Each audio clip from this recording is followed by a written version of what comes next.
Hey everybody. Okay, so today we are talking a little compost. Again, it's still pretty cold outside. It's about 61 degrees in the greenhouse. Can't really do a lot yet, but we can certainly talk about compost. So we talked about some different methods of composting, some of the reasons why, really important for recycling nutrients. We use the end result in the garden to basically as a garden fertilizer, as a soil enhancer.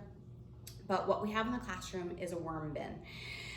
It's a little awkward, it's a little big, it's a little full and has been neglected along with everything else during the pandemic. But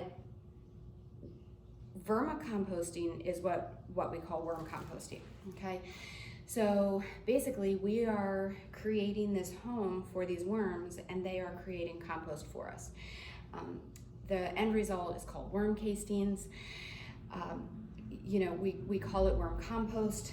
There's actually a liquid at the bottom that we can use to fertilize our plants. There isn't too much liquid in there now, so I'm not too concerned about you guys seeing that. But basically what it is, let me see if I can change our angle here a little bit. Basically what it is this Rubbermaid bin. That's it. Nothing flashy, nothing fancy. There's 2 layers to it, so there's actually 2 of them. This top one has holes in the top, you can see, and holes in the bottom. So it goes down into this bottom one, so basically it's for the liquid. And what you're gonna find when you open this up is kind of what looks like a mess. So, see if I can get my angles right. So basically what we have, it just looks like a bunch of dirt. And that is the worm castings. I'm gonna pull some up so you can see it. That's the worm castings. That's the fertilizer that we're creating. So there is no dirt in here. What we started with, and again, I don't mind touching squishy things, but I'm really gonna get down into it, so I'm gonna use some gloves today. What we find with the worms, we start them off, when we start them off fresh, we start them off with bedding of shredded newspaper. So I actually use the big shredder here at school, and I go and I shred a bunch of old newspapers. Okay, so basically what we are getting is this beautiful mix, and it's just dropping all over. And you can see there's worms all through here. So these little guys are what are making all of this happen. These are what are called red wiggler worms. They're not earthworms. It's a different type of worm. And basically what they're doing is feeding on the organic matter that we give them. So when I give them apple cores and banana peels and all of the things that we normally eat every day, I give them some of the lettuce trimmings from when we harvest in the towers. So basically what has happened is they've used those newspaper shavings and they've used all that organic material and they have created what looks like soil.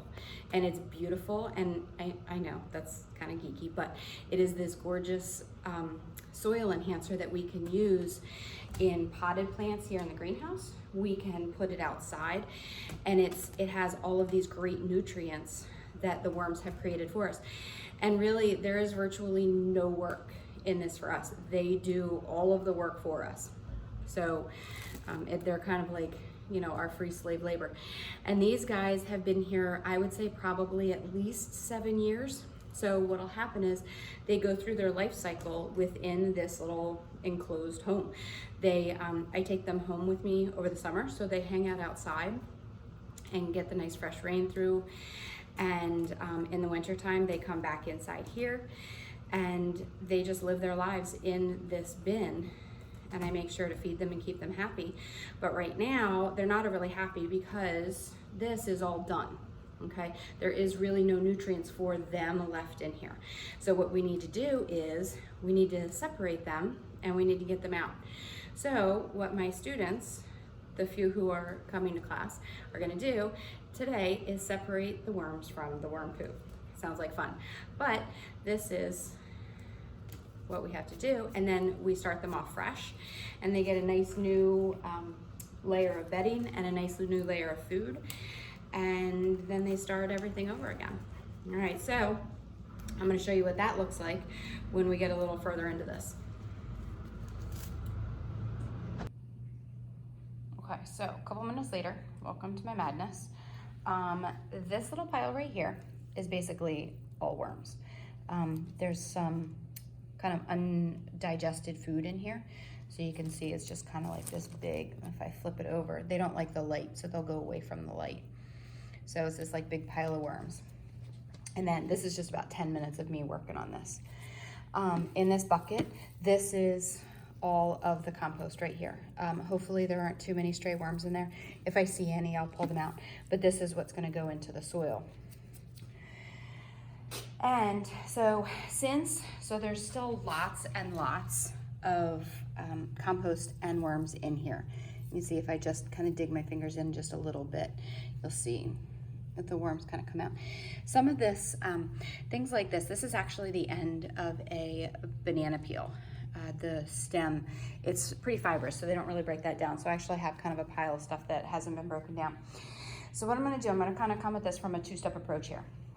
My students today are gonna finish sort of hand picking worms, but again, that's really, really tough to do, and it's pretty time consuming. So I have shredded newspaper, way easier to use the shredder than to try and do that by hand, and a little bit of water and a cut up banana peel that I had. So basically what I'm gonna do here is add the newspaper, and then I'm gonna add the banana peels. Sorry for the footage here. I'm just gonna sprinkle those right on top. This is so easy to do, and it's such a, little kids love doing this, or some little kids, not all little kids. But, and then we're gonna take that, and I'm just gonna water it a little bit. All right, so I'm gonna add a little moisture to that. And really what I'm trying to do is attract some of these worms.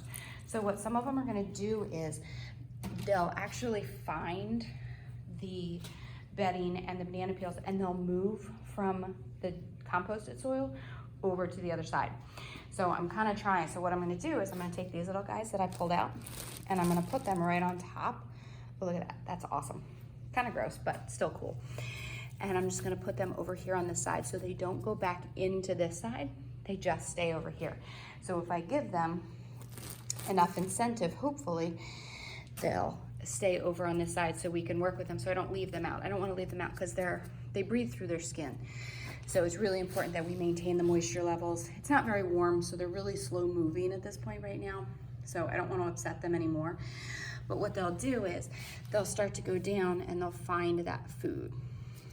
And then hopefully these guys that are over here will rotate over here and is a little less work for us, but we'll see if they actually follow those rules. All right, a little more on top, because again, they like it dark.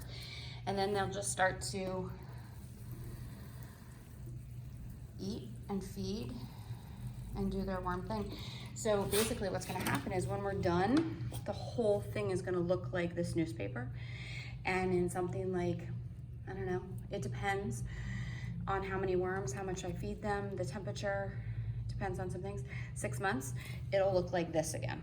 So kind of cool that it starts out here with a little bit of food and they turn it into this compost. All right, so here we are the next day and everything's totally cleaned out. You can kind of see, and again, it's messy in there. It's a worm home. Not too concerned about dirt with worms. So what we have is, and you can see the difference between yesterday and today is huge. So what we did was we cleaned them all out. We separated the worms from the compost. We actually have sitting right here. It's a 3-gallon bucket full of compost material that we can mix in with the soil in the greenhouse. We also have some of the liquid. Sometimes I call it worm juice, which is kind of gross, but the liquid from that has a ton of nutrients in it, and we can mix that in with, we'll dilute it in with some water, and we'll water the seedlings with it, so it's a great organic fertilizer. And then we have here, we have all of the newspaper clippings that we did, and it's all nice and moist for the worms. I threw in an old apple and that banana peel, and I'll keep adding food as I get more to it, and they'll start to be attracted to that, and I'll dig that in a little bit.